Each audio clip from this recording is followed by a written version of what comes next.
A Folha de São Paulo divulgou nessa tarde que o comando do PT Nacional discute os detalhes da transferência da sede do partido para Curitiba. Para saber como fica o cenário político no Brasil a partir de agora, em um ano de eleição, nós vamos conversar com o advogado Vinícius Boeira e o cientista político Rafael Lameira. Boa noite, sejam bem-vindos. Boa noite, muito obrigado pelo convite. Boa noite. Vamos lá, gente. Vamos começar primeiro com a decisão de não comparecer a Curitiba no prazo estabelecido por Moro, pelo juiz Sérgio Moro, e de se abrigar no sindicato em São Bernardo. Lula criou um fato político a mais até a noite de sábado, quando se entregou à Polícia Federal. Como é que vocês avaliam esse episódio? Lula sai maior ou menor depois de tudo que aconteceu? Começo com o doutor Vinícius, depois professor Rafael. Bom, eu vejo que o Lula, depois de todo esse episódio do final de semana, sai muito menor do que entrou. A análise que a gente faz é que o Lula e o PT e os seus advogados não acreditavam que fosse expedido um mandado de prisão tão rapidamente. E este mandado de prisão, surgindo dentro do tempo normal de qualquer outro processo, porque a comunicação se faz por via de internet, por via telemática, da cassação da liminar que o mantinha livre, ou o salvo-conduto que ele tinha ganho do STF. Como em qualquer outro processo, esse trâmite é bem rápido, não há necessidade de publicação do acórdão que cassou, assim como não houve a necessidade de publicação do acórdão que concedeu para que ele não fosse preso, né? As coisas funcionam para os dois lados. Com essa velocidade, o PT e o Lula foram pegos de surpresa e não sabiam como agir. E acredito eu que foi um ato impensado eles entraram no bunker do sindicato dos metalúrgicos do ABC, inclusive pondo em risco a existência do sindicato, porque o sindicato, na lei que prevê os sindicatos, fica proibida a atividade partidária da forma como foi feita. Inclusive, pode haver do Ministério Público uma ação para a cassação do sindicato. Não acredito que isso vai ocorrer imediatamente, mas legalmente é possível. O Lula atrasou a sua entrega à Polícia Federal, em Curitiba, numa tentativa de criar um fato novo, que eu acredito que não valeu, que o Lula agora preso, e acredito que vai continuar um bom tempo preso, porque não vai entrar na pauta do STF, como já foi dito pela Carmen Lúcia, que é a atual presidente, e pelo próximo presidente, que inicia o mandato em setembro, que é o Toffoli, as duas ADCs que poderiam julgar o mérito da questão de forma abstrata e, por conseguinte, acabar liberando não só o Lula, mas todos os membros todos os acusados pela Lava Jato e presos pela Lava Jato. Não vai entrar imediatamente, e a alegação é exatamente pela estabilidade jurídica e pela segurança jurídica. Nesta quarta-feira estão em pauta os habeas corpus do Maluf, onde vai se tentar, no meu entender, um golpe impedindo o relator da Lava Jato na STF de votar, impedindo o Fachin de votar, para que no empate seja concedido a liberdade ao Lula, ao Maluf, para depois as defesas do Lula pedirem o impedimento do Fachin novamente. Ou seja, existe toda uma articulação, uma estratégia jurídica por trás, que eu entendo que não vai vingar. Porque não existe nada que ofenda mais um julgador, um magistrado, do que a impossibilidade de votar e dar o seu entendimento da questão. Isso não vai prosperar no STF. Então o Lula sai muito menor, até porque com o Lula preso vai começar o abandono de todas as forças políticas que o mantinham vivo, vão começar a abandoná-lo aos poucos. Bom, antes de passar para o professor Rafael, eu quero lembrar que você aí de casa pode participar da nossa discussão, mandando a sua opinião, ou até mesmo questionando os nossos convidados, pelo 99588-2374, pelo WhatsApp, apenas mensagem de texto. Está na tela. 99588-2374, mande a sua participação. Bom, agora repasso para o professor Rafael e depois vou voltar na questão do processo mesmo a respeito do juiz Sérgio Moro. Primeiro, boa noite. Boa noite. Obrigado pelo convite. Vou me permitir discordar um pouco do do meu colega de programa. Primeiro, porque o que nós vimos foi o embate de narrativas, né? A política ela não é simplesmente uma disputa de forças do ponto de vista formal. Quer dizer, o Lula e a Lava Jato estavam disputando a narrativa da prisão.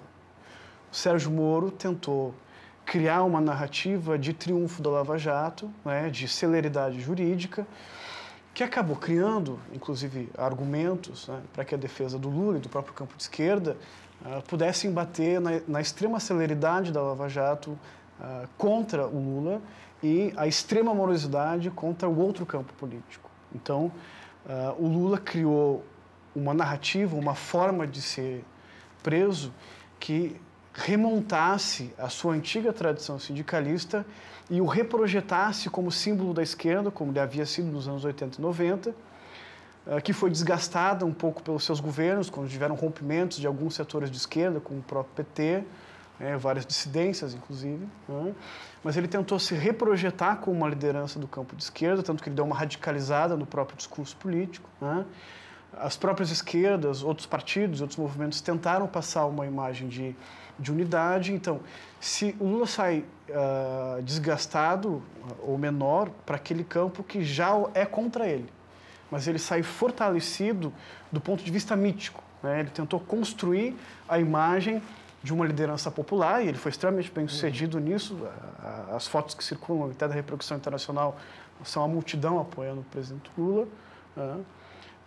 O líder popular que está sendo um preso político. Esse é o esforço de narrativa, né, que os partidos, que as lideranças, os próprios movimentos sociais tentam construir, que estão sendo perseguidos por um movimento que teria começado ainda lá no impeachment, passaria pela prisão e impedimento de candidatura do Lula, e algumas avaliações apontam até para o processo que anda no Tribunal Superior de Justiça de cassação do próprio partido, que é o PT. Né?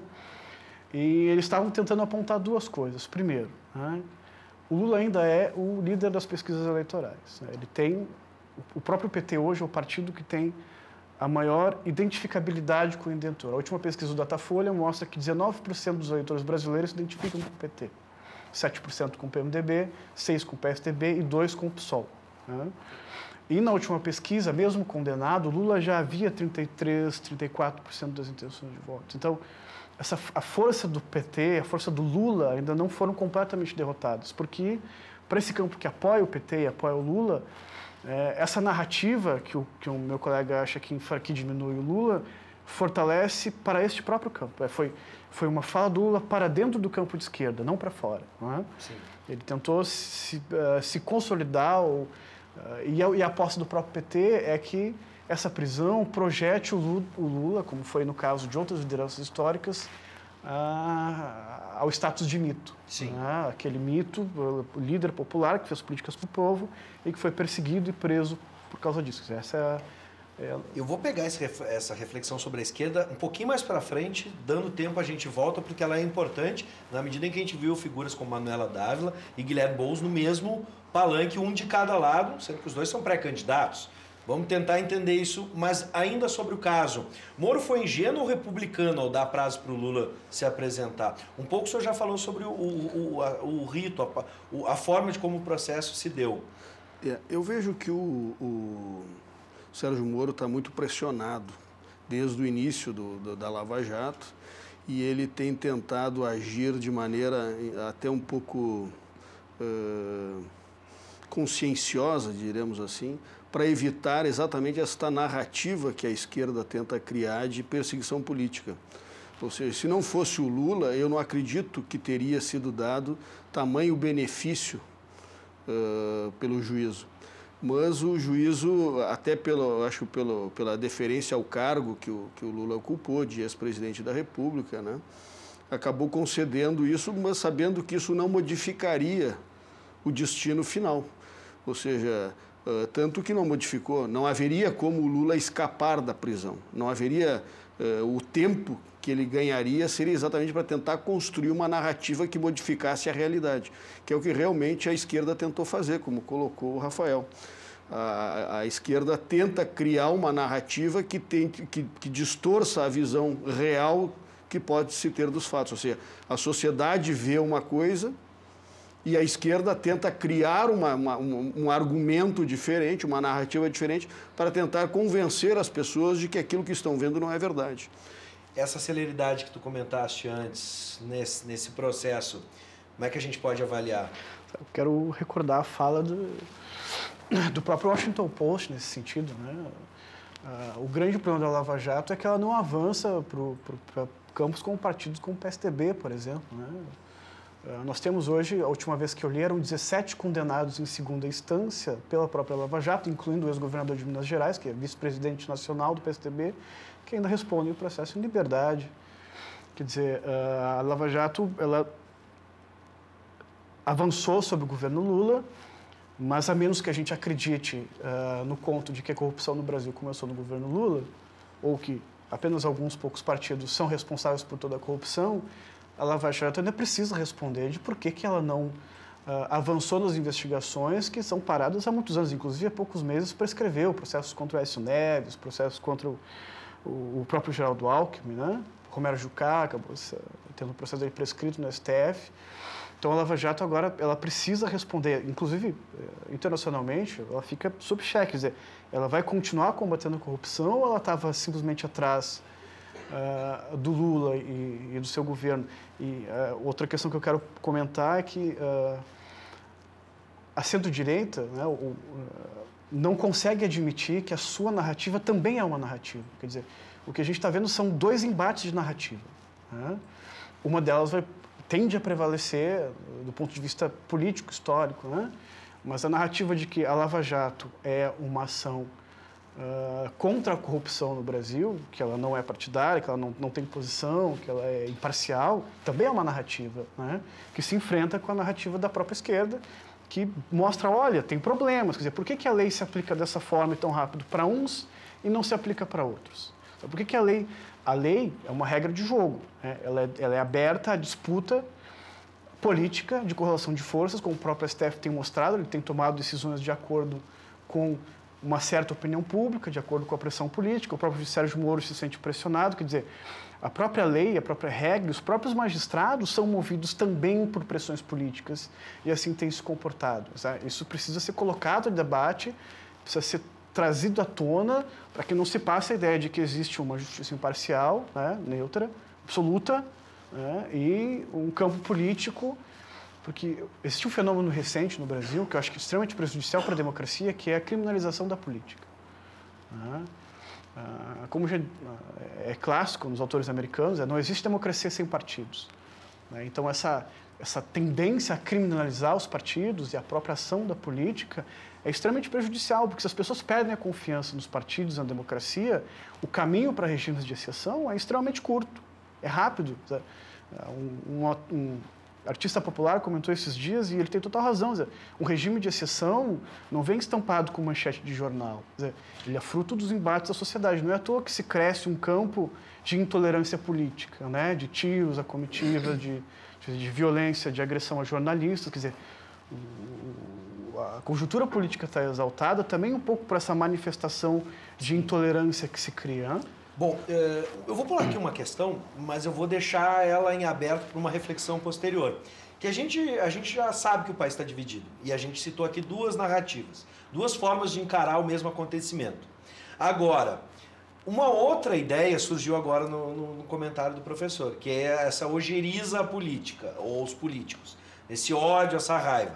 E aí eu quero entender se essa outra forma de ver o mundo se combina com quais lados, né, com quais narrativas e o resultado disso lá nas eleições. Mas antes vamos avançar também numa questão que foi tocada agora e a gente tem uma pergunta de um telespectador que tem a ver, depois eu complemento com outras informações. O Luiz Mota, de Porto Alegre, diz o seguinte, ó, não era esse, vamos voltar lá, Guilherme, volta lá que é o Renato, ele mesmo. Meu nome é Renato de Gravataí, gostaria de saber se as ações de justiça, no caso do Lula, é o início de um movimento que levará a inúmeros casos de justiça ou única e somente para o caso Lula. Com a prisão de Lula, continuam as comparações entre a celeridade envolvendo os processos que envolvem. Já foram citados aqui Aécio Neves, Geraldo Alckmin e Michel Temer. Chegou o momento de todos os políticos, né, irem avante nesses processos, né, irem para a cadeia, ou cada caso é cada caso, e aqui a gente tem um especialista também para poder nos falar, né? Mas, claro, a gente está num debate aqui, cada um vai defender o seu ponto de vista. Exatamente, este é o ponto. Tá? A esquerda tenta criar a narrativa de que o processo criminal, os processos criminais contra o Lula são tendenciosos e são partidários e políticos e ideológicos. E isso não é verdade. E a argumentação do Rafael é exatamente no sentido de criar a confusão na população que não consegue compreender exatamente o que acontece. Ou seja, alegar que os processos contra o Aécio Neves não avançam por um único caso, por uma única questão, porque eles estão no STF. O Aécio Neves tem fórum privilegiado. E lá dentro do STF nós podemos ver, até para quem assistiu o Mecanismo, uma série que aparece na Netflix, que quando os presos da Lava Jato ficam sabendo que os processos chegaram ao STF, começam a vibrar que vão sair da cadeia porque os processos chegaram ao STF. Nós temos um problema que todos os políticos que a esquerda cita que os processos não avançam porque estão num fórum privilegiado, que é o fórum do STF. O STF não tem a capacidade técnica de pessoal para poder julgar tantos processos criminais, porque o STF é uma corte constitucional que deveria decidir somente questões constitucionais.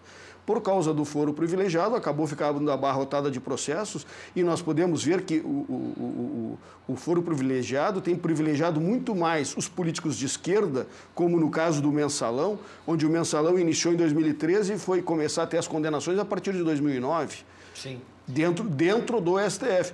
Ou seja, os processos que estão na primeira instância, ou seja, no juízo da vara mesmo, onde é o juízo natural, esses andam todos com maneira célere. Os processos travam exatamente quando chegam ao STF, porque o STF não tem o prazo, não cumpre os prazos que deveriam cumprir, não cumpre o processo penal como deveria ser célere. Um processo penal não deveria durar mais do que 1 ano e meio.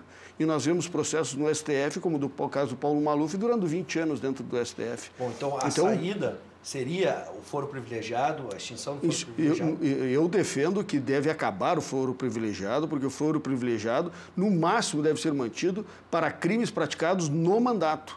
Crimes fora do mandato têm que ser julgados no juízo de primeira instância, sob pena de nós termos dois tipos de cidadão, cidadãos de primeira classe e cidadãos de segunda classe. Ou seja, a narrativa é exatamente essa, alegar que o processo não anda porque contra o Aécio Neves não anda, agora contra o PT anda.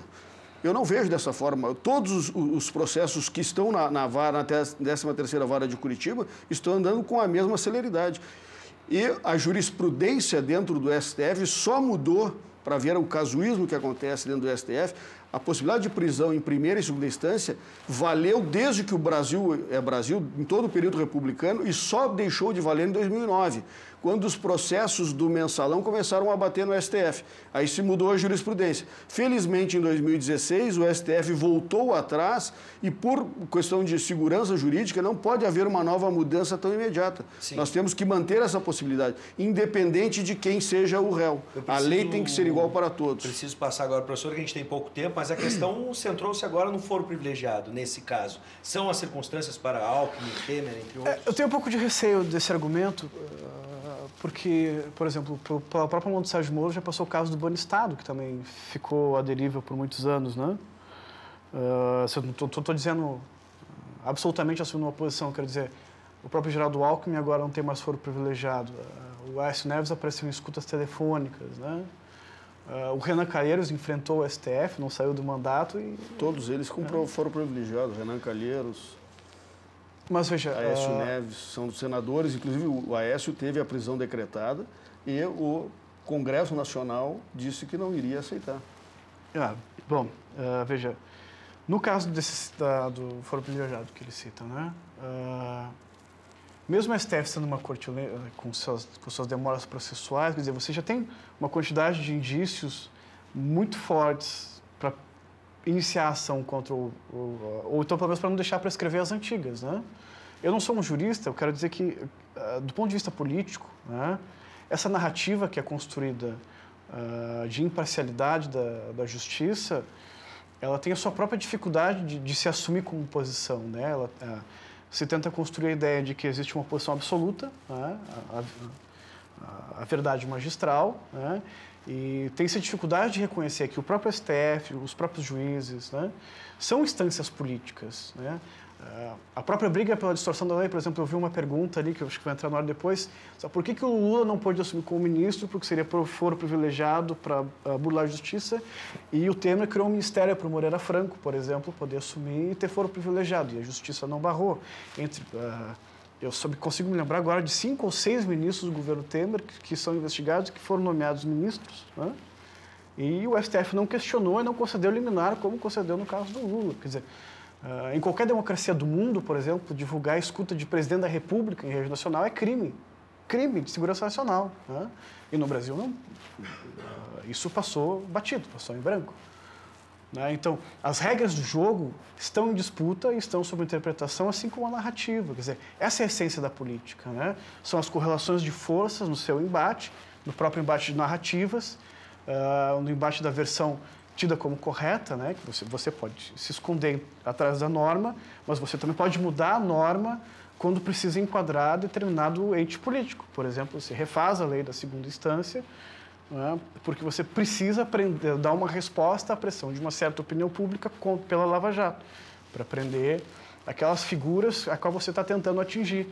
Por exemplo, no caso do Mensalão, não existe nenhum indiciado, que eu consiga me lembrar agora, do Partido dos Trabalhadores, que não esteja preso, que não tenha sido preso, que não esteja respondendo pela atuação da corte, cujo ministro agora sai, se filia e vai fazer política. Quer dizer, estamos todos dentro do espaço da atuação política. No caso seria Joaquim Barbosa? Exato. Eu tenho uma pergunta sobre Joaquim Barbosa, tenho sobre esquerda, e infelizmente o tempo não vai dar para a gente fazer essa análise.